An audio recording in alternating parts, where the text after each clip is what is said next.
오늘 저는 여러분과 함께 가나안 신자라고 하는 제목으로 디모데후서 4장 9절에서 11절을 본문으로 설교를 하도록 하겠습니다.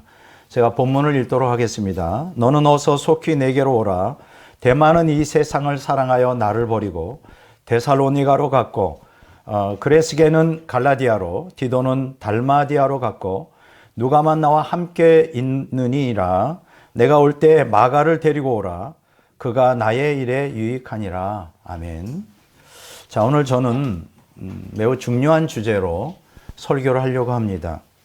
제목이 지칭하는 대로 가나안 신자입니다. 혹시 여러분들이 들어보셨을지 모르겠는데 이 가나안 신자 현상은 벌써 지금으로부터 약 20년 전부터 구체적으로 본격적으로 나타난 시대적인 상황입니다. 그런데 지금 이 가나안 신자에 대한 그 종교 사회학적인 연구가 이제 본격적으로 시작되기 시작했어요. 처음에는 이게 그냥 일시적인 현상이겠지 했는데 이게 본격적으로 기독교 자체의 몰락과 쇠퇴뿐만 아니라 몰락으로 이어지기 때문에 굉장히 중요한 주제가 되었습니다. 그런데 안타깝게도 이 가나안 신자에 대한 성경적인 정확한 고찰을 한 사람들이 없는 것 같습니다. 그리고 이 제목으로 설교한 목사가 없는 거로 제가 아직은 알고 있습니다. 제가 이 설교를 준비하기 위해서 여러 권의 책을 참고한 거를 여러분들에게 말씀드리고요. 저는 신학자로서 또 성경적 관점에서 이 가나안 신자 현상을 분석하고 또 조명해 보려고 합니다. 자, 여기 가나안 신자, 이 설교 제목이 가나안 신자인데요. 이 가나안이라는 것은 안나가를 뒤집어서 만든 조어입니다. 안나가. 그러니까 교회를 안 나가는 신자. 그래서 내용을 말하면 교회를 나가지 않는 기독교인이라는 뜻을 갖고 있습니다. 좀 잘 이해가 안 되죠. 아니, 교회를 나가야 기독교 신자가 아닌가? 근데 교회를 안 나가도 기독교 신자라고 자처하는 무리가 있다. 그래서 가나안 신자라는 명칭이 들었고요. 좀 더 구체적으로 설명하면 가나안 신자라는 것은 기독교인으로서의 정체성은 있지만 교회에 출석하지 않으면서 개인적으로 신앙생활하는 기독교인, 이렇게 정의를 내릴 수 있습니다. 사실 이 정의 자체가 굉장히 모호하고 이것을 어떻게 우리가 받아들여야 할지, 과연 교회를 다니지 않아도 교인이 될 수 있고 교회 출석하지 않아도 개인적으로 신앙생활이 가능한가, 이런 질문을 할 수가 있습니다. 어쨌든 이러한 가나안 신자라고 하는 정의는 종교 사회학자들이 이제 이러한 종교 현상을 분석하면서 만들어낸 용어이기도 하고요. 또 이것이 앞으로 계속 종교 사회학적인 관심이 될 것입니다. 자, 종교 사회학자들은 이 가나안 신자를 뭐라고 지칭하냐? 가나안 성도라 그랬어요. 가나안 성도. 그래서 여러분들이 유튜브나 이런 데 보면 가나안 성도라는 단어를 종교 사회학자들이 쓰는 걸 발견합니다. 저는 그렇게 칭하기가 어렵습니다. 왜냐하면 성도라고 하는 것은 하나님 말씀을 순종하며 교회 생활하면서 하는 것이지, 교회도 안 나가는데 그러면서 자기 스스로 자기 마음대로 주관적인 신앙생활 하는데 어떻게 원래 성도라고 할까? 그래서 제가 신자라고 바뀌었어요. 교인이라고 하지 않았습니다. 가나안 교인. 왜냐하면 교인이라는 교회 나오는 사람을 전제하기 때문에. 자, 이해가 되시죠? 자, 왜 가나안 성도라 칭하는데 이걸 제가 받아들일 수 없느냐? 이들은 성경적 신앙이 아니에요. 종교적 기호를 따르기 때문에 성도라는 호칭은 타당하지 않다. 이렇게 제가 이제 정의를 내립니다. 자, 그러면 가나안 신자에 대한 최초의 연구가 있었는데 그게 언제냐? 2005년도 한국에서 한국 기독교 목회자 협의회의 조사 결과가 나왔는데 아주 충격적이었어요. 그게 뭐냐면 교회에 출석하지 않는 기독교인들이 대략 100만 명이 된다는 거예요. 언제? 2005년대. 지금으로부터 약 20년 전입니다. 엄청나죠? 교회에 출석하지 않는데 스스로를 기독교인이라고 자처하는 사람이 몇 명이다? 100만 명이에요. 100만 명.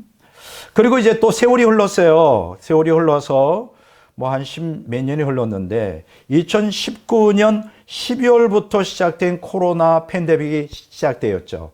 지금으로부터 약 3, 4년 전이에요. 3년 전인데 자, 이것이 하나의 기회가 돼서 또 가나안 신자가 또 추가됩니다. 몇 명? 100만 명이 더 추가돼요. 교회를 안 다니는 거예요. 혹자는 200만 명이라고도 합니다. 엄청나죠? 코로나 팬데믹으로 인하여 여러 가지 이유는 있지만 100만 명 혹은 200만 명이 추가적으로 또 교회를 안 나왔다. 여러분, 이건 엄청난 숫자예요. 엄청난 숫자입니다. 자, 근데 제가 예상하겠습니다. 예상하기로는 앞으로 10년 후에 가나안 신자는 얼마나 더 추가적으로 늘어날까?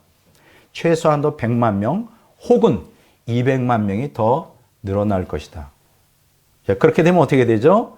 지금 보통 기독교, 개신교 신자를 한 600만, 그것도 이단들을 포함해서요. 이단들이 한 100만, 200만이니까 실제적인 숫자는 많이 따져도 500만 넘어가지 않는데 거기서 100만이 빠지고 또 코로나 팬데믹 또 100만이 빠지고 앞으로 10년 후에 100만이 빠진다. 얼마나 남을까요? 내가 생각할 때 100만 내지 200만이 앞으로 10년 후에 개신교 실제적인 교회 출석 숫자일 것이다. 자, 이것은 무슨 얘기냐? 이것은 기독교의 급격한 수적 감소만이 아니라 이게 이제 본격적으로 개신교가 쇠퇴해야 한다는 징후이다. 그리고 더 나아가서 몰락해가는 탈기독교 시대에 접어들었음을 나타내는 신호탄이다. 여러분, 기독교가 교인들이 감소한다. 기독교가 쇠퇴한다. 기독교가 몰락한다. 더 나아가서 기독교가 탈기독교, 아예 기독교 자체가 없어진다. 이런 불길한 징조들이 지금 계속 우리가 살고 있는 시대에 나타나고 있어요. 굉장히 무서운 얘기죠. 제가 예상하기로는 저는 제가 초등학교 때도 교회를 다녔지만 중학교 때부터 본격적으로 교회를 다녔는데 그때가 1970년대예요. 제 마음에 아련히 남아있는 교회 생활 가운데서 가장 남아있는 추억이 있다면 아마 여러분들도 그때 교회를 다녔으면 남아있겠죠. 새벽송이라는 거예요. 새벽송. 그리고 그때는 새벽 4시 반 정도 되면 차임벨을 울렸어요. 이제 시골에서는 띵동 띵동 이게 종을 쳤고 서울에서는 차임벨을 울렸어요. 제가 그 추억을 갖고 있어요. 그때는 그게 다 인정이 됐어요. 새벽 4시 반 되면 또 거기다 예비종이고 본종이 또 한 번 30분 후에 쳐. 근데 아무도 거기에 대해서 불만하는 사람이 없었는데 이제는 탈종교 시대를 접어들면서 이제 그게 법적으로 규제되고 이제는 지금 우리가 새벽성이라는 게 없어졌어요. 제가 이 얘기는 뭐냐? 제가 지금 살고 있는 시대에 이렇게 급격하게 기독교의 종교 상황이 바뀌고 있는데 제가 예측하기로는 앞으로 10년 후, 20년 후, 30년 후가 되면 이렇게 기성교회, 제도권 교회라고 하는 이 흐름이 이제 붕괴되고 이제 소교회 운동, 소그룹으로 소교회가 앉아서 10명, 20명, 30명 이런 교회들이 이제 주류를 이루는 시대가 올 것이다. 대형 교회는 이제 끝장나는 시대가 오는 거예요. 아무리 최고의 시설, 아무리 모든 편의 시설을 제공해도 이제 기독교인들이 늘어나지 않고 교회를 떠나는 시대. 그게 우리가 저와 여러분들이 살고 있는 포스트 모던 시대의 특징입니다. 충격이에요, 충격. 자, 이렇게 이제 지금 한국에 지금 가나안 교인들이 부쩍 늘어나고 있는데 이런 종교적 현상은 한국 기독교만의 문제가 아닌 거예요. 전 세계적인 그 서구와 이런 한국도 마찬가지지만 미국 기독교 여론조사 기관인 바나 리서치가 2013년입니다. 지금으로부터 약 10년 전에 5월 9일에 발표한 통계에 의하면 미국 18살에서 29 사이의 젊은 사람들 중 43%에 속하는 800만 명이 그동안 규칙적으로 교회 생활하다가 도중에 다 떠났어요. 몇 만이? 800만이에요. 이걸 갖다가 영적 홈레스라고 그래요. 쉽게 얘기하면 뭐예요? 집이 없는 거예요. 돌아갈 집이 없는 거예요. 가나안 교인인 거예요. 영적 홈레스는 영어고 한국말로 말하면 가나안 교인인 거예요. 몇 명이? 800만이.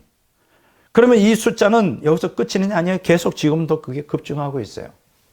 무서운 얘기죠. 그런데 문제는 더 심각한 문제가 뭐냐 하면 바날 리서치에 의하면 그 후 약 1년 반 후에 또다시 조사를 했어요. 2015년 1월 15일에 발표한 통계에 의하면 이들 중에 교회를 안 다니는데 이들 중에 교회 출석하지 않으면서 기독교인이라고 말하는 사람이 10명 중 4명이라는 거예요. 이들 중에 교회를 안 나가는 가난한 교인 중에 4명이 10명 중 4명이 자기는 그래도 기독교인이라는 거예요. 이게 도대체 무슨 오묘한 조화인가? 여기서 제가 오늘 분석해 드릴게요. 자, 종교사회학자들은 기존의 기독교인과 전혀 다른 신앙 형태를 지녔지만 본인을 기독교인이라고 주장하는 사람들을 뭐라고 호칭하기 시작했냐? 포스트 크리스천이다. 포스트 크리스천. 여기서 포스트는 뭘까요? 포스트 모던 시대에 강한 영향을 받은 포스트 크리스천. 그러니까 저와 여러분들이 지금 1960년대에 시작된 포스트 모던 시대에 진입하여 지금 포스트 모던 시대가 가장 절정에 이르기 시작하는, 이제 시작이에요. 절정에 이르기 시작하는 이 혼동의 시대에 살고 있어요. 여기서 우리가 깨닫게 되는 거는 지금 이 시대의 풍조, 모더니즘이다, 현대다, 계몽주의 시대죠, 18세기. 포스트 모더니즘이다, 이러한 20세기 시작 21세기에 꽃을 피우는 이러한 시대의 사조에 오늘 기독교인들이 얼마나 강력하게 영향을 받는가를 나타내요. 마치 이것은 초기 교회 시대에, 교부 시대에 헬레니즘이라고 하는 헬라 사상이, 인본주의 사상이 완전히 그 시대를 지배한 것처럼. 이거 굉장히 무서운 얘기예요, 여러분. 오늘 기독교인들은 세상 풍조에 휘말리거나 거기에 물들면 망하는 거예요. 그런데 우리도 모르게 진리 위에 굳게 서서 하나님의 그 진리를 따라 살지 않으면 우리도 모르게 물들어 버려서 포스트 모던 시대의 포스트 크리스찬이 자기도 모르게 되어간다. 이건 참 무서운 것입니다. 정신을 바짝 차려야 되겠죠.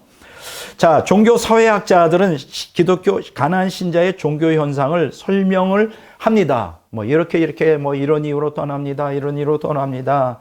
제가 책을 쭉 읽어봤더니 변명만 늘어나요. 그런데 중요한 것은 가난한 신자의 성경적 해법, 그걸 어떻게 우리가 해석할 것이냐. 이 해법에 대해서는 제시를 하지를 못하겠어요. 당연하죠. 왜 그럴까요? 가난한 신자는 두 시대의 산물이에요. 첫째, 가난한 신자가 발생하는 기초로 이런 게 모던 시대. 이게 18세기, 19세기인데, 이때는 기독교는 하나님 중심적 신학에서 인간 중심적 인간학으로 전환합니다. 이게 무슨 얘기냐? 이거는 종교 사회학자들이 분석한 거예요. 원래 고대 중세까지도 모든 것은 하나님 중심이었어요. 그것이 인격자 하나님은 아니든 신 중심에. 그러나 근대를 지나면서 모던 시대, 계몽주의 시대, 현대에 들어오면서 하나님 중심적인 신학이 인간 중심적인 인간학으로 바뀌었어요. 그러니까 쉽게 얘기하면 지금 오늘날 모던 시대는 신앙생활 하는 것도 종교생활 하는 것도 다 내 유익을 위해서 한다. 경건도 다 나를 위해서 한다. 나 중심적이에요. 자기 중심적이에요. 그게 이제 1차적인 가난한 신자가 만들어지는 배경이고요. 자, 이제 결정적으로 무서운 시대가 왔는데 그게 포스트 모던 시대라는 거예요. 이게 이제 20세기, 21세기의 종말의 끝의 사상인데 이때는 어떻게 되느냐? 기독교는 어떻게 전환하느냐? 인간의 구원에서 인간의 욕망을 추구하기 시작합니다. 다르죠? 인간의 구원이 중심이었는데 포스트 모던 시대는 뭐로 바뀌어요? 신앙생활 하는 것이 인간의 욕망 충족을 위한 도구로 전락하고 말아요. 지금 자세히 보세요. 지금 내가 교회를 왜 오는가 하면 은혜 받기 위해서 온대요. 그래서 내가 마음에 오늘 설교를 통해 예배를 통하여 은혜가 안 된다는 거예요. 그럼 은혜가 안 된다는 거예요. 내 기분이 좀 나쁘다는 거예요. 내 심리적으로 위로를 못 받았다는 거예요. 이게 바로 인간 중심적이에요. 인간 욕망을 따라가는. 지금 이런 시대. 그래서 이 두 가지 포스트 모던 시대와 포스트 모던 시대에 그 인간 중심적 욕구 충족이 중심이 된 결과가 뭐가 나타나냐? 가나안 신자가 나타나는 거예요. 이해가 되죠? 즉 기독교 신앙은 인간의 종교적 욕구를 채우기 위한 수단으로 전락하고 말았습니다. 그러면 목사가 목회를 잘하려면 어떻게 되느냐? 그 인간의 심리학을 배워가지고 그 인간의 그 심리적인 욕구를 채워주면 목회 잘하게 되어 있는 거예요. 지금 오늘 이 시대에는 딱딱한 진리, 회개하라, 순종하라, 이건 목회 망하는 거예요. 이런 시대가 다 됐어요. 이런 시대. 자, 그런데 성경은 뭐라고 얘기합니까? 끊임없이 경고하죠. 언약 백성에게. 뭐라고 경고해요? 세속 사상을 따라가지 마라. 왜 따라가지 말까요? 그건 하나님과 원수가 되니까. 그 마귀의 미혹으로 인도하는 거니까. 계속 구약과 신약이 경고해요. 잠깐만 한번 볼까요? 레위기 18장 3, 4절에 보면 너희는 너희가 거주하던 애굽 땅의 풍습을 따르지 말며 내가 너희를 인도할 가나안 땅의 풍습과 규례도 행하지 말고 너희는 내 법도를 따르며 내 규례를 지켜 그대로 행하라. 나는 너희 하나님 여호와니라. 왜 이스라엘 백성들이 광야에서 망했을까요? 간단해요. 원망불평. 그 원망불평의 이유가 뭘까요? 그들이 애굽 땅에서 배운 애굽의 풍습을 따라서 우상도 숭배하고 또 그들이 욕구를 채웠는데 광야라는 건 전혀 다른 거예요. 그러니까는 결국은 하나님을 반역하다 멸망한 거예요. 자, 야고보서 4장 4절에 가늠한 여인들아 세상과 벗된 것이 하나님과 원수됨을 알지 못하느냐. 그런즉 누구든지 세상과 벗이 되고자 하는 자는 스스로 하나님과 원수가 되느니라. 보세요. 세상을 사랑하지 말래요. 세상을 사랑하지 말라는 거는 하나님 만든 이 자연 세상을 사랑하지 말라는 게 아니라 세상 풍습, 마귀가 인간을 미혹하여 죄로 끌고 가기 위한 이 세상의 풍조를 따라가지 말라는 거예요. 왜냐하면 그것은 다 하나님 중심이 아니라 인간 중심이고 그것은 구원이 아니라 인간의 욕구를 채우기 위한 것으로 전락하기 때문에 이해가 되잖아요. 그렇죠? 자, 이러한 경고에도 불구하고 어떻습니까? 이러한 경고에도 불구하고 오늘날 일부 기독교회는 교회의 흥미를 잃고 떠나가는 기독교인들을 붙잡기 위해 세속적 방법을 사용합니다. 그러면 그들이 돌아올 거라고 생각해요. 그 대표적인 게 뭐예요? 지난 30년 전부터 구도자 예배라는 게 있어요. 이 구도자 예배가 뭐냐면 세상 사람들의 그 욕구를 채워주면 그들이 교회로 돌아올 거라는 거예요. 뭐 진리니 뭐 딱딱한 교회 뭐 심판이니 지옥 이런 얘기 하지 말고 사람들을 불러 모으기 위해서 그 문화 공연도 좀 하고 말이에요. 유행가도 부르고 그러면서 그들의 비율을 맞춰주면 문화적 욕구를 채워주면 교회가 나올 거다. 그래서 30년 동안 뭘 했느냐? 미국에서 그런 구도자 예배를 했어요. 대표적인 신례가 누구냐? 미국의 윌로우 크릭 교회입니다. 굉장히 큰 교회고 나름대로는 복음을 외친다고 했어요. 그런데 2004년도 이들이 30년간의 구도자 예배에 대해서 한번 그 열매가 있는지 한번 조사를 해봤어요. 2004년도 여론 조사 기관에 의뢰해서 사회적 결과를 정리한 책이 뭐냐? 발견이라는 책이에요. 제가 오늘 책을 안 가져왔는데 발견이라는 책이에요. 원제가 리빌 실체를 드러냈는데 Where are you? 2007년도에 출판됐어요. 사실 당신은 지금 어디에 있느냐 뭐 이런 얘기겠죠. 발견. 결론이 뭔지 알아요? 30년 동안 구도자 예배를 했지만 아무런 열매가 없었다. 교인들이 변화도 안 되고 또 나갔던 교인들이 돌아오지도 않았어요. 열매가 없는 거예요. 충격이죠. 이게 무슨 얘기일까요? 세속 사상에 물들어 자기중심적 욕망에 져서 걸려있는 가난한 신자를 교회가 세속적 방법으로 돌이킬 수 없음을 보여줘요. 네, 충격입니다. 지금 우리가 지금 이런 시대에 살고 있어요. 포스트 모던 시대. 자, 오늘 설교 본문이 뭐죠? 디모데후서 4장 9절에서 11절에 보면 데마가 가나안 신자임을 암시해 주는 내용이 여기 나옵니다. 놀랍죠? 그때도 그런 신자가 있어요. 디모데후서 4장 9절에 보면 바울이 디모데에게 너는 어서 속히 내게로 오라 하였어요. 근데 디모데후서 4장 9절과 10절 사이에 뭐 성경에는 안 나와 있지만 헬라어 원어에 보면 가르라고 하는 헬라어가 있어요. 이게 뭐냐면 왜냐하면 이유와 원인을 나타내는 접속사예요. 왜냐하면 왜 네가 나한테 와야 되냐. 거기 보면 디모데후서 4장 10절에 거기에 대한 이유를 설명하고 있어요. 디모데후서 4장 10절 볼까요? 대만은 이 세상을 사랑하여 나를 버리고 데살로니가로 갔고 그레스게는 갈라디아로 디도는 달마디아로 갔다. 그러니까 내 곁에 아무도 없다는 거예요. 이때 이제 사도 바울은 이제 죽음을 앞에 두고 있는 극히 외로운 상태에 있었던 것이죠. 그러니까 데마와 그레데 그리고 디도가 바울 곁에 없다는 것이 바울의 인간적 외로움을 느끼는 거예요. 이 노사도에 아무도 주변에 없는 그렇잖아요, 그렇죠? 자, 근데 특히 바울을 이 인간적으로 외롭게 만드는 아주 충격적인 그 고백을 여기서 하고 있어요. 그게 어디 나오느냐면 디모데후서 4장 10절 전반부예요. 자, 한번 읽어볼까요? 대만은 이 세상을 사랑하여 나를 버리고 데살로니가로 갔다. 데마가 자기를 버리고 바울을 버리고 이 세상을 사랑하여 그런 얘기 바울이 좀처럼 고자질하는 사람이 아닌데 얼마나 그 안에 상처가 있었으면 이 세상을 사랑하여 자기를 버리고 데살로니가로 갔다. 그러니까 이 데마가 바울의 결정적인 외로움과 아픔의 이유가 되는 거예요. 데마. 왜냐하면 세상을 사랑해 자기를 떠났다는 거예요.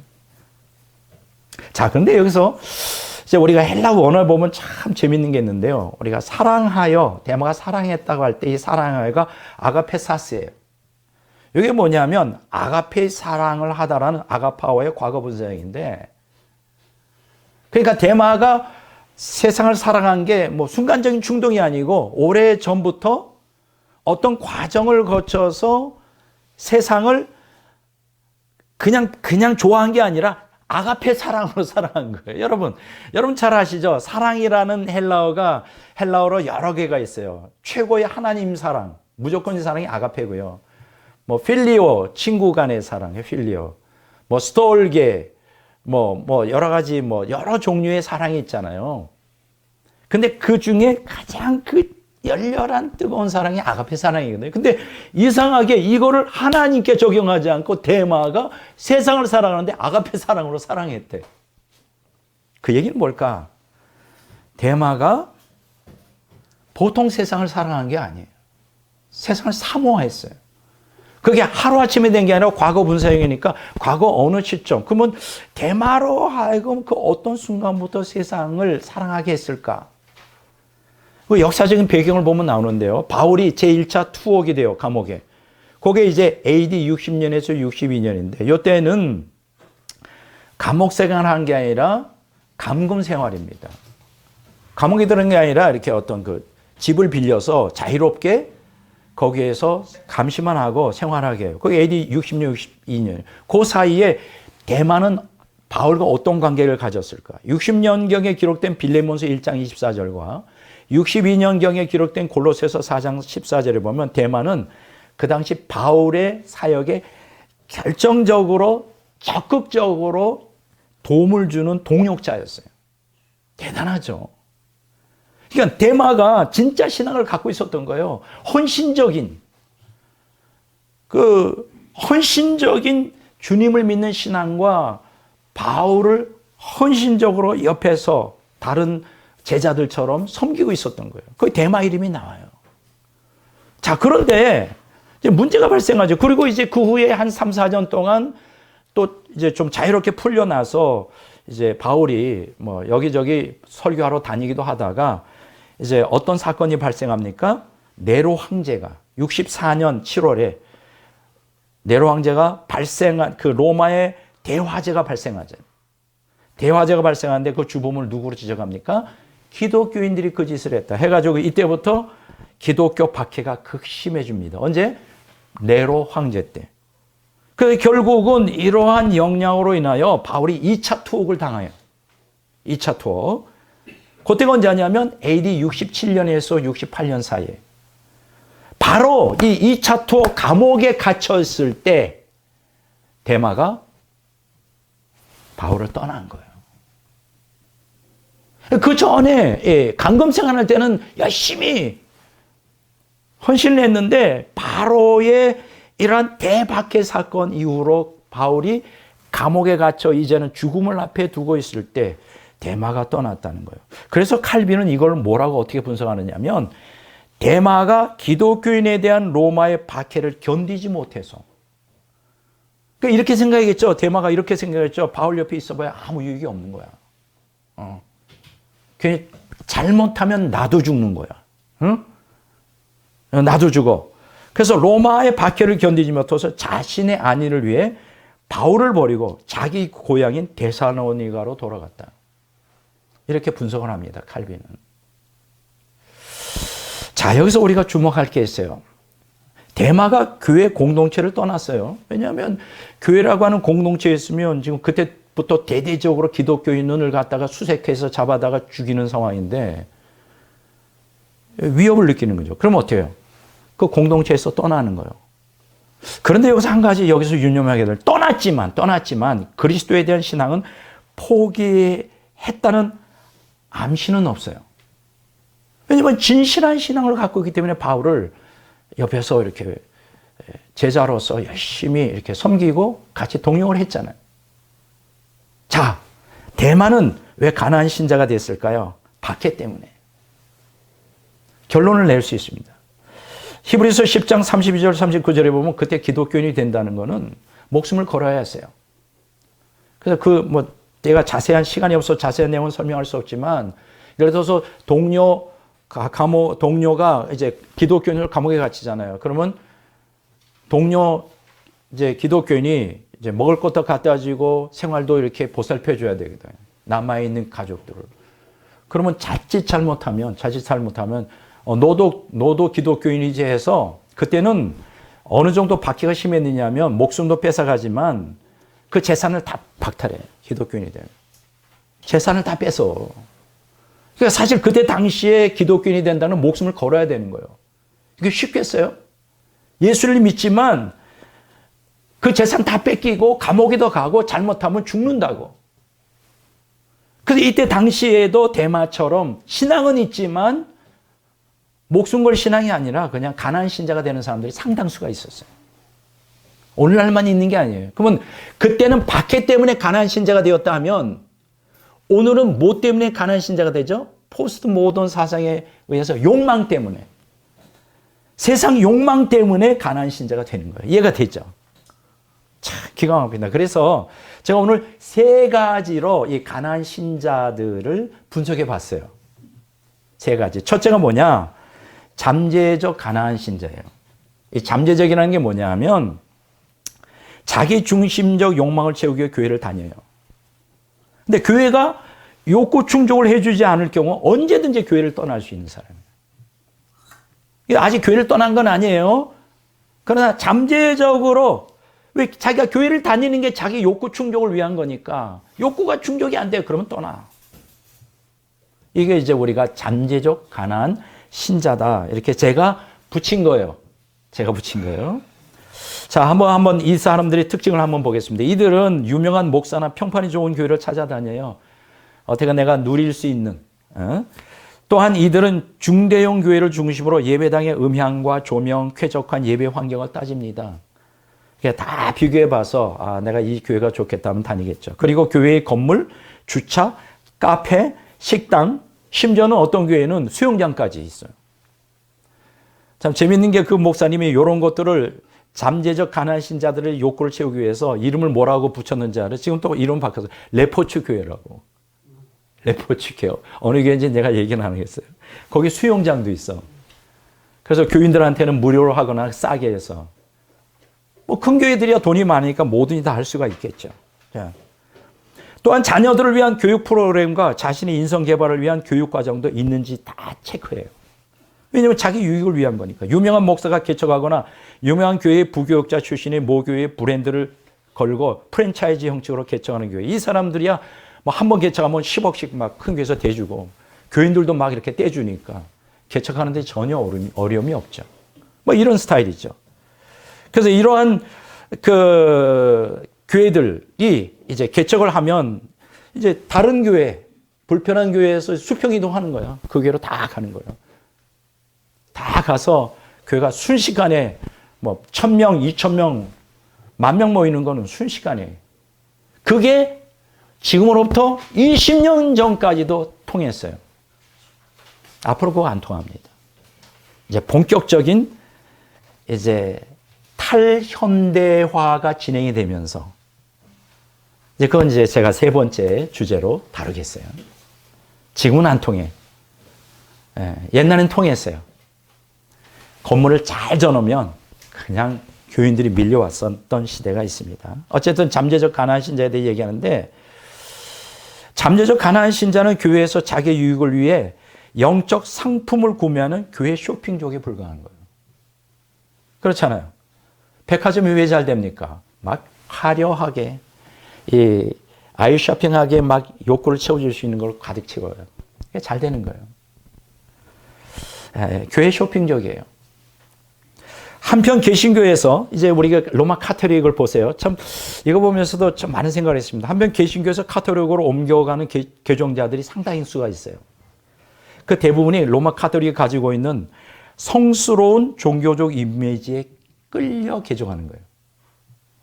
좀 성스럽잖아요, 여러분. 성당 가면 뭔가 흰, 그 여자들은 이렇게 한 도프사고 신부님들도 얼마나 멋있어요. 그리고 종교 예식이 아주 그럴듯하게 그냥 경건하잖아요. 경건해. 우리 개신교에 비하면 이건 예배도 아니라고 할 정도로 경건하잖아요. 근데 이 사람들이 개신교 신앙생활 하다가 카톨릭으로 넘어가 상당수가 있어요. 이들은 스스로 거룩함을 실천하기보다 성당이나 신부가 가지고 있는 성스러운 종교적 이미지를 소비하는 영적 소비자다. 이게 제 얘기가 아니에요. 종교 사회학자들의 분석이에요. 제가 여러 권의 책을 보면서 이런 것들을 정리한 거거든요. 참 얼마나 아주 표현이 좋아요. 영적 소비자예요. 영적 소비자. 네. 자, 그런데 개신교 교회론이 뭐냐? 딱 두 가지죠. 뭐를 교회로 주장하느냐. 하나님의 말씀이 바르게 증거되고 성례전, 세례나 성찬이 바르게 거행되면 그게 교회예요. 그러니까 딱 두 가지를 봐야 돼요. 교회냐 안 교회냐, 진짜 교회냐 가짜 교회냐. 진짜 교회라면 진리가 선포돼야 돼요. 바르게. 두 번째는 성례전이 집행이 돼야 돼요. 세례와 뭐 이러한 성찬. 그러면 교회예요. 그럼 여기서 하나님 말씀이 바르게 증거된다는 건 뭐냐? 진리가 선포된다는 거죠. 여러분, 교회를 선택할 때 여러분들이 가장 중요한 게 보아야 되는 거는 진리가 그 교회에서 선포되느냐. 이거는 우리의 운명과 결정돼요. 진리가 아닌 거짓 설교를 듣다 보면 자기도 모르게 거기에 쇠뇌돼서 결국 지옥 갈 수가 있어요. 그러니까 여러분들이 교회 선택하는 가장 중요한 요소는 뭐냐? 진리가 그 교회에서 선포되느냐. 그래야 교회죠. 자, 그런데 설교가 예배의 중심인 개신교. 개신교는 어떤 예식이 아니잖아요. 설교가 중심이잖아요. 여기에서 잠재적 가난한 신자는 성경적 회개와 순종을 촉구하는 투박한 진리보다는 심리적 위로와 안정을 속삭이는 달콤한 설교를 좋아해요. 그러니까 진리가 선포되는 건 별로 좋아하지 않아. 심리적으로 위로와 안정을 속삭이는 달콤한 설교. 그 은혜스럽다고. 그런 교회를 찾아다녀요. 자, 신구약 성경은 잠재적 가난한 신자의 특징을 다음과 같이 묘사합니다. 이사야서 30장 9절 10절을 제가 좀 정리한 거예요. 너무 딱딱하니까. 언약 백성들이 하나님의 말씀을 듣기 싫어하여 예언자의 입을 틀어막으며 진리의 말씀을 선포하지 말고 속임수라도 좋으니 부드러운 말을 좀 해라. 아첨하는 말이라도 좋으니 기분 상하지 않게 예언하라. 이런 얘기라는 거예요.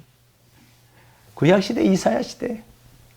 디모데후서 4장 3절에 4절을 보면 신자들이 진리를 듣지 아니하고 자기 비위에 맞는 말을 하는 거짓 선생들을 찾아다닐 때가 온다. 그들은 진리보다 거짓에 귀를 기울일 것이다. 그런 때가 온다는 거예요. 종말에. 그때가 언제예요? 포스트 모던 시대. 지금 오늘날입니다. 오늘날. 결국 잠재적 가난한 신자는 진리가 아닌 욕망을 따라 교회 생활을 하기 때문에 결국 어떻게 될까요? 마귀의 미혹을 받아 결국은 멸망하고 맙니다. 천국 못 가요. 여기 이제 데살로니가후서 2장 1절, 2장 11절에 12절에 나옵니다. 이게 제가 잠재적 가난한 신자에 대해서 설명했습니다. 우리가 그런 부류가 되면 안 돼요.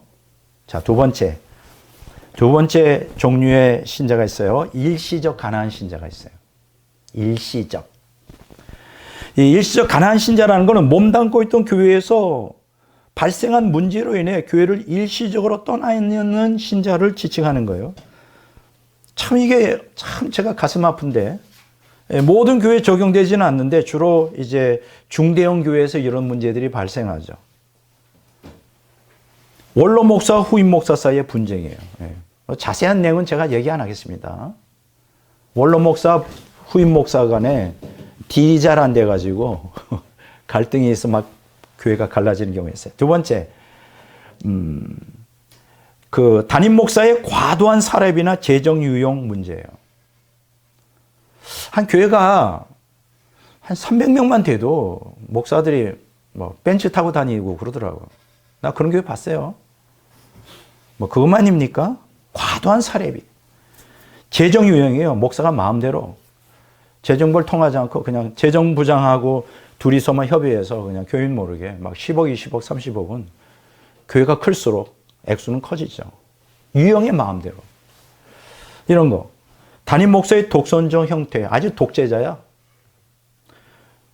뭐 이런 경우도 있죠. 또 교회 건축 과정에서 과다한 헌금 강요.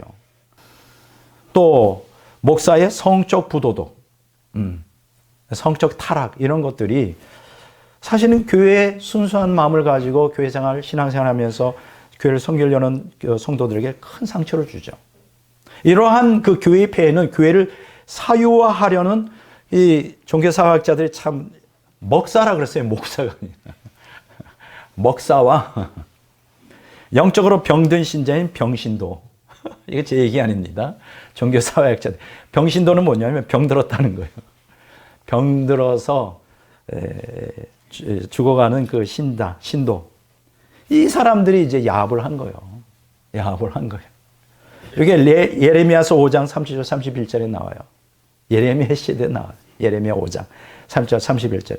자, 흥미로운 사실인데요. 교회 규모가 100명 미만이 소형 교회에서는 이들 문제가 거의 발생하지 않아요. 발생할 수가 없죠. 뭐 개척교회에서 뭐 이런 문제가 어떻게 발생해? 이게 63.1%가 이렇게 통계가 나왔어요. 이런 게 발생 안 한다. 그런데 어느 교회에서 주로 많이 발생해요? 주로 중형 교회에서 발생합니다. 300명에서 1000명 정도 되는 중형 교회에 이런 문제들이 다반사로 발생을 한다. 이렇게 통계가 나와 있습니다. 어쨌든 이런 문제 때문에 이제 일시적 가난한 신자는 세속화되고 타락한 교회에 환멸을 느낄 수밖에 없죠. 그래서 자신이 섬겨오던 교회를 떠나는데 문제는 뭐냐? 상당 기간 방황할 수 있어요. 왜냐하면 지금 한국교회의 상당수 교회들이, 중형 교회들이 다 이런 문제에 걸려 있어요. 그러니까 교회를 찾아가는데 갈 교회가 없는 거예요, 갈 교회가. 그러니까 상당 기간 동안 교회를 정하지 못해서 방황하는 신자, 일시적 가난한 신자들이 상당수가 있다. 이거 부인하지 못합니다. 그래서 이걸 갖다가 종교사학자는 뭐라고 말하는지 교회 난민들이라고 그래요, 난민들. 자, 이름도 잘 붙여. 교회 난민들이 있는데, 자, 여기서 조심하셔야 될 게 있어요. 교회를 정하지 않고 일시적 가난한 신자가 되잖아요. 교회를 안 자고 그게 막 1년, 2년, 3년, 4년 늘어나잖아요. 마귀가 가만둘까요? 이런 상태에 있는 성도에게서 믿음을 빼앗아 멸망시키려고 집요하게 공격하죠. 마귀가 그렇게. 통계가 나왔어요. 가난한 신자로서 계속 그 상태로 방황하는 기간이 늘어날수록 신자의 신앙이 계속 내려간다. 당연해요, 여러분. 여러분, 혼자 신앙생활 절대 지키지 못합니다. 부족하더라도 이렇게 공동체로서 같이 있을 때 찬양도 같이 하고 기도도 하고 설교도 하고 같이 하면서 신앙이 유지가 되는 거예요. 그래서 공동체 영성인 거예요, 여러분. 이해가 되죠? 자, 그래서 이게 이런 일시적 가난한 신자도 위험해요. 그래서 일시적 가난한 신자는 제도적 교회에 크게 실망함으로 마음에 상처를 받고 신앙적 혼란에 빠져 하나님을 떠날 위험성에 노출되어 있는 거예요. 이런 사람들은 빨리 기도하면서 교회를 정하도록 해야 돼요. 하나님의 인도를 따라. 분명히 깨어있는 기도가 있거든요. 자, 그러면 이런 사람들에게 제가 제시해 줄 수 있는 교회의 상을 말씀드립니다. 자, 죄악된 세상에 존재하는 유형교회는 불완전해요. 완전한 교회를, 자기도 완전하지 않은데 목사도 완전해야 되고 교인들도 다 완전해야 되고 그런 교회 없어요, 세상에. 그러려면 빨리 이 세상을 떠나야지. 자, 유형적 교회의 성도들은 점진적 성화의 과정 중에 있는 자들이지 완전한 성화에 도달한 자들이 아니에요. 교회에 조금 부족하고 교회에 좀 인격이 부족해도 다 받아들여야 돼요. 그러면서 우리가 성화가 되는 거예요. 여러분 기억하셔야 될 거는 성도의 성화는 개인적 영성이 아니에요. 공동체 영성을 통하여 진행되는 거예요. 같이 부딪히면서 내가 깨지는 거예요. 그러므로 교회 구성원의 영적 성숙은 서로 허물을 덮어주고 서로 용납하며 서로 죄를 용서하여 연약한 자들의 약점을 담당함으로 그리스도를 본받는 교회 생활을 통해 이루어지는 거예요. 우리 주변에는 종종 교회에 적응 못하는 부적응자들이 좀 나타날 수가 있어요. 근데 그게 교회의 문제만이 아니라 본인의 문제일 수 있어요. 이렇게 교회에 부적응하고 좌충우돌하는 사람들은 절대로 성숙할 수가 없어요, 신앙이. 자기를 죽여야 되는 거예요, 자기를. 이런 것들을 여러분들이 기억하시기 바랍니다. 이게 이제 성경에 많이 나와요. 로마서 15장 1절에서 3절, 갈라디아서 6장 2절, 골로새서 3장 12절에서 14절, 베드로전서 3장 8절에서 9절, 4장 8절. 그 외에도 굉장히 많이 바울 서신에 보면 용납하라, 용서하라, 상대방의 연약함을 짊어져라, 나보다 남을 낫게 여겨라. 이게 다 교회 공동체에서 이런 과정을 통해 우리가 성화되어 가는 거거든요. 근데 여기서 우리가 기억하셔야 될 것은 이렇게 다 부족해서 이런 괜찮은데 교회라고 다 진짜 교회가 아닐 수도 있다는 게 굉장히 참 슬픈 일이에요. 왜냐하면 교회 안에, 이 유형적 교회 안에는 알곡과 가라지가 주님의 재림날까지 공존한다는 게 이게 문제예요. 마태복음 13장 36에 43절에 나와요.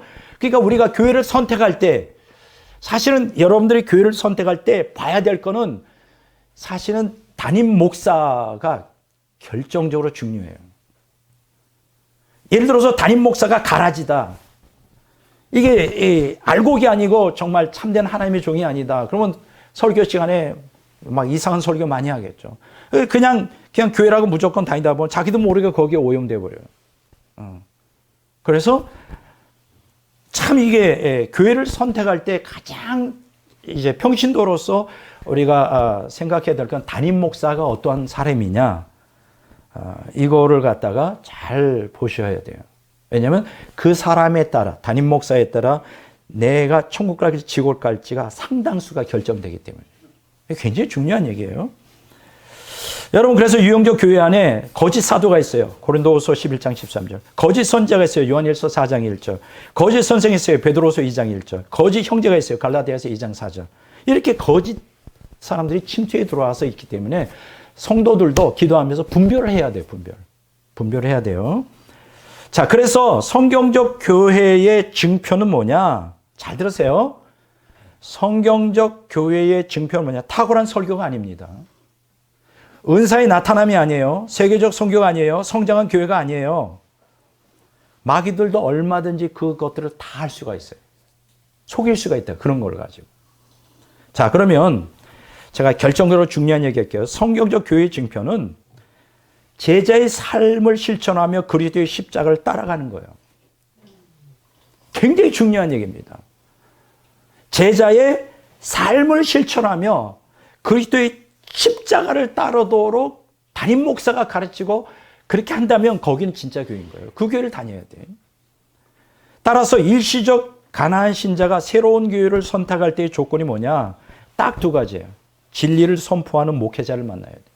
두 번째, 진리만 선포해서는 안 돼. 진리를 따라 사는 목회자를 만나야 돼. 다시 말합니다. 딱 두 가지만 보세요. 교회를 선택할 때. 진리를 선포하는 목회자를 만나야 돼. 두 번째, 진리를 따라 사는 목회자를 만나야 돼. 이 두 가지를 갖춘 목회자를 만난다면 그 사람은 복의 복을 받은 거예요. 진짜입니다. 왜냐하면 그 목회자의 가르침을 따라, 그 목회자의 삶을 따라 간다면 지옥 갈 일이 없어요. 지옥 갈 일이. 천국 간다. 천국 가요. 이해가 되죠? 우리가 이런 것들을 잘 신중하게 생각해서 교회를 해야지 뭐 교회 막 그럴듯한 교회 뭐 이런 환경 이런 거 가지고 하다가 10층 팔고 잘못하면 멸망할 수가 있어요. 근데 재밌는 건 뭐냐면 이제 세 번째 제가 소개해드린 마지막 탈현대 가나안 신자는 이런 것들 안 따져요. 자, 보세요. 자, 세 번째 탈현대 가나안 신자예요. 탈현대 가나안 신자는 탈현대가 뭐예요? 포스트 모던 시대죠. 포스트 모던 시대의 풍조에 물들어 교회를 영구적으로 떠난 신자들을 지칭해요. 이들은 아무도 잡을 수가 없어. 아무도 잡을 수가 없어. 자, 보세요. 모던 시대는 진리와 거짓의 판단 기준을 인간의 이성에 두었어요. 하지만 포스트 모던 시대는 진리와 거짓의 판단 기준을 인간의 욕망에 두고 있어요. 자, 그러면 탈현대 가나안 신자의 특징을 네 가지를 말씀드리겠어요. 첫째 뭐냐? 탈현대 가나안 신자는 교회의 제도를 거부합니다. 무섭죠? 쉽게 얘기하면 무교주의자예요. 이들은 교회 제도 자체를 거부하기 때문에 교회가 아무리 화려하게, 교회가 아무리 목사가 진리를 선포하고 진리대로 살아도 안 나가요. 교회 자체를 부인하는 거예요. 무섭죠? 돌아오지 않습니다. 돌아오지 않아요. 자, 두 번째, 탈현대 가나안 신자는 교회의 권위를 거부합니다. 목사, 장로, 집사 이런 것 인정하지 않아요. 예배 형식을 다 싫어해요. 무섭죠? 셋째, 탈현대 가나안 신자는 성경의 진리를 거부합니다. 이들은 기독교를 포함한 여러 종교에 호감을 갖고 타 종교에도 진리가 있다고 생각해요. 왜? 종교다원주의적인 사고를 갖고 있고 특히 성경이 가르치는 진리의 일부나 또는 대부분을 다 믿지 않아요. 이게 특징이에요. 넷째, 탈현대 가나안 신자는 개인적 영성을 추구해요. 어떤 공동체를 부인해요. 그래서 저들은 교회 공동체를 거부하는 거예요. 저들은 교회 공동체가 지켜야 할 획일적인 규칙과 의식 등에 강요당하기를 원하지 않아요. 자기 욕망에 충실한 진정한 의미에서의 자유인. 근데 이게 자유인인데 욕망에 충실해. 네? 이 네 가지 탈현대 가나안 신자의 특징은 성경에서 나온 게 아니에요. 어디서 나왔을까? 마귀에게서 나온 거예요. 포스트 모던 사상에서 나온 거예요. 아, 무섭죠. 그러니까 여러분 보세요. 2000년 기독교 역사에서 지금 포스트 모던 시대에 접어들어서 본격적으로 본격화되잖아요. 이것이 전 세상 사람들의 머리를 장악하고 사상을 장악하고 마음을 장악하는데 기독교인들도 거기에 지금 함께 동조하면서 장악되어 가는 상태인데 포스트 모던 사상에 의하여 탈현대 가나안 신자가 만들어지는 거예요. 무섭죠? 자, 설문조사를 보니까 가나안 신자가 된 이유 가운데 30.3% 그러니까 3분의 1이 왜 가나안 신자가 됐을까 설문조사했는데 뭐라고 고백했는지 알아요? 자유로운 신앙생활을 위해. 누구한테 구속받고 싶지 않은 거예요. 그냥 자유롭게 신앙생활하고 싶다. 그러면 이 사람들이 말하는 자유로운 신앙생활이 뭘까? 제도적 교회 싫어. 권위적 교회 싫어. 성경적 진리 딱딱해 싫어. 공동체 의식 싫어. 그러면서 뭐라냐? 숨 막혀 죽는데. 숨 막힘 증상이 나타났다는 거예요. 숨 막혀 죽는데. 아니, 교회 와서 숨 막혀 죽으면 그걸 마귀가 하는 거지. 성령이 하는 거예요? 그걸 모르고 있어. 이 탈현대 가나안 교인들은 숨 막혀 죽는데. 그래서 숨 좀 쉬기 위해서 교회를 나가야 된대. 그래서 숨을 쉬기 위해서 욕망에 충실하게 교회 밖에서 종교적 취미 생활을 하겠다는 거죠. 여러분, 종교적 취미 생활에서 천국 갈 수 있어요? 할 수 없어요. 한편 미국의 종교 사회학자들은 기독교회에 속하지 않으면서 또 또 여전히 종교적 문제에 답을 찾고자 하는 사람들에게 뭐라고 말하냐? 영적 구도자라는 그럴듯한 멋있는 얘기를 했어요. spiritual seeker, 영적 구도자. 이 종교 사회학자들도 이거 문제가 많아요. 이 사람들은 신학자가 아니에요. 그냥 사회학자인데 종교를 다루는 거예요. 이거는 신학자가 할 얘기인데 무슨 영적 구도자예요, 영적 구도자는. 이 영적 구도자는 게 무슨 뜻이냐면 영적이지만 종교적이지 않은 자. 굉장히 복잡하네. spiritual but not religious. 말장난하는 거죠. 영적이지만 종교적이지 않은 자. 영적 구도자라는 거예요. 그러면 여기서 말하는 영적 구도자가 만약 정말 이 사람들이 진리를 갈망하고 정말 살아계신 하나님을 영적으로 만나고 정말로 진짜를 만나기 위해서 영적 추구하는 자는 아니에요. 여기서 영적 구도자라는 개념은 뭐냐? 교회에 속해 있지 않지만 영적 욕구를 갖고 있는 자라는 뜻이에요. 영적 욕구. 이거야 당연히 모든 인간은 다 영적 욕구를 갖고 있지. 근데 문제는 뭐냐? 이 영적 욕구가 성경적이 아니라 본능적이라는 거죠. 인간은 다 본능적으로 하나님의 형상대로 지음받았기 때문에 인간은 몸이나 혼의 욕구만 채워지고 만족이 안 돼. 영적 존재이기 때문에 영적 욕구가 채워져야 돼. 그런데 문제는 뭐냐? 저들이 채우고자 하는 영적 욕구는 하나님과의 인격적 관계 형성을 통한 하나님과의 생명연합이 아니라 애매모호한 유사유실론의 근거에 영혼의 공허함을 채울 수 있는 영적 체험을 원하는 거예요. 제가 질문합니다.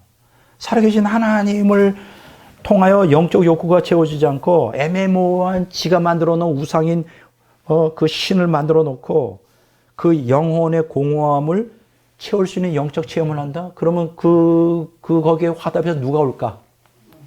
부드럽게 나비처럼 마귀가 그래 내가 너에게 영적 체험을 주노라. 그래서 마귀에 사로잡히는 거예요. 뭔가 이상한 체험을 하게 돼. 심지어는 불이 임하기도 하고 환상이 보이기도 하고. 근데 문제는 뭐냐면 말씀이 없어. 신비주의적으로. 이게 문제가 심각한 거죠. 결국 탈현대 가나안 신자는 사후 지옥에 떨어졌을 때 비로소 이 같은 발상이 마귀의 거짓된 술수였음을 깨닫게 될 겁니다. 그때 늦는 거죠. 참 난 불쌍해요. 이 사람들은 절대로 교회 오지 않습니다. 교회를 화려하게 크게 해도 절대 오지 않아요. 그래서 이제 보세요. 옛날에 20, 30년 전만 해도 목사님들이 어떤 생각했냐면 뭐 지하교회, 개척교회 하면 사람들이 안 오니까 정말 비즈니스 마인드, 사업 크게 했던 사람들은 돈 다 끌어들여가지고 정말 크게 해서 성공한 사람들이 있어요. 그때 20, 30년 전에는 교회만 세워놓으면 꽉꽉 찼어요. 수평 이동이지. 개척교회에서 열심히 피땀 흘려서 목사가 키워놨더니 철들만 하니까 이제 큰 교회로 다 이동하는 거예요. 실제예요, 실제. 큰 교회로 다 이동해. 그런데 그게 이제 안 통하는 시대가 됐어. 어느 시대? 포스트 모던 시대에 오늘날 안 통해, 그게. 아무리 크게 져놓고 화려하게 해도 싫어해. 포스트 모던 탈현대 가나안 신자는 그런 거 다 싫어해. 안 와. 그러니까 어떻게 될까? 점점 큰 교회들이 비일 거예요. 두고 보십시오. 10,000명 모이던 교회가 앞으로 10년, 20년 후에는 30명 모일 거예요. 지금 미국에서 그런 현상이 나타나고 있어요. 30명 모인다고. 그것도 70, 80 된 사람들. 여러분 지금 60대, 70대, 80대는 모던 시대에 있어요. 그들은 제도권, 또 그냥 교회에서 그냥 다 인정하고 교회 권위를 인정하면서 교회의 제도를 인정하면서 또 공동체 60, 70, 80은 이게 모던 시대 이 마인드를 갖고 있어요. 근데 지금 10대, 20대, 30대는 다 무슨 마인드를 갖고 있는지 알아요? 우리하고는 달라요, 생각이. 포스트 모던 탈현대의 그런 마인드를 갖고 있어요. 그래서 오늘날 10대, 20대, 30대 때 다 빠져나갔어요. 이번에 코로나 때.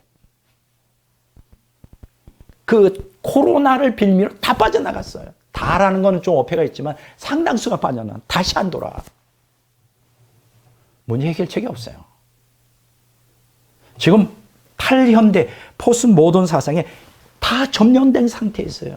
누구가 10대, 20대, 30대, 60대, 70대, 80대는 뭐라 그래도 이제 죽을 날이 얼마 안 남았기 때문에 그냥 수십 년 다니던 교회가 어떻든 관심 없어. 그냥 다니는 거예요, 습관적으로. 그거라도 안 다니면 외로우니까. 10대, 20대, 30대는 그런 거 없어요. 포스트 모던 사상에 완전히 점령당했어. 자기 욕망을 따라가요. 뭐 없어 아무것도. 그래서 교회가 통통 비게 돼요. 그러면 어떻게 될까요, 앞으로? 교회는 몰락하게 돼요. 그렇다고 교회가 완전히 없어지지 않습니다. 그러면 앞으로 어떤 교회들이 대세를 이룰까? 우리 교회처럼 이렇게 10명, 20명, 30명 이렇게 작은 교회로서 진짜 진리를 갈망하는 사람들이 모여 교회는 명맥을 유지할 겁니다. 그러나 맘모스 처치 그런 거 이제 없었죠. 두고 보세요. 두고 보세요. 그런 시대가 무서운 시대가 오고 있습니다. 자, 결론을 말씀을 드리겠어요. 가나안 신자는 기독교인의 성경적 신앙 행태가 아니에요. 오히려 가나안 신자라는 종교사회학적 현상은 탈현대 가나안 신자에게서 보여주는 것처럼 포스트 모던 사상의 산물이에요. 이 시대의 산물이에요. 이는 기독교회가 인본주의적 물질주의로 인해 세속화되면서 진리 위에 굳게 서서 세상 사상과 싸우지 않고 십자가의 좁은 길을 포기했기 때문이에요. 성경에 근거한 기독교의 교회론을 초기 교부들은 다음과 같이 가르쳤어요. 세 가지 기억하십시오. 첫째, 그리스도가 계신 곳에 교회가 있다. 야, 얼마나 멋있는 말이에요. 이거는 누가 얘기했느냐? 이그나티우스라는 요한의 제자, 안디옥의 감독이죠. 요 사람이 언제 태어난지 알아요? 35년, AD 35년에서 107년에 죽었어요. 초기 교회. 이그나티우스. 그리스도가 계신 곳에 교회가 있다. 그럼 교회 안 나가면 어떻게 해요? 그리스도가 없다는 거지. 자, 두 번째. 교회를 어머니로 모시지 않고서 하나님을 아버지로 모실 수 없다. 키프리아누스, 카르타고의 주교예요. 이 사람은 AD 200년에서 258년, 로마 카톨릭 이전이에요. 박해 시대 이런 얘기했어요. 그러니까 박해 아까 데마가 바울을 떠났다 그랬죠. 뭐 때문에 떠났다 그랬어요? 박해 때문에 떠났다 그러죠. 이때도 그런 사람들이 많았어요. 교회 공동체를 떠나서 박해가 심해지니까. 그때 뭐라고 얘기했어요? 키프리아누스가 교회를 어머니로 모시지 않고서 하나님을 아버지로 모실 수 없다. 그러니까 교회를 안 나가면 하나님 아버지로 모실 수 없다는 거예요. 믿을 수 없다는 거예요. 근데 이 사람이 똑같은 얘기를 합니다. 세 번째 결론이에요. 교회 밖에는 구원이 없다. 정말 우리가 구원을 갈망한다면 교회에 남아 있어야 돼요. 그나마라도 교회 안에 남아 있어야 구원의 가능성이지. 교회를 떠나면 마귀 밥이 되는 거예요.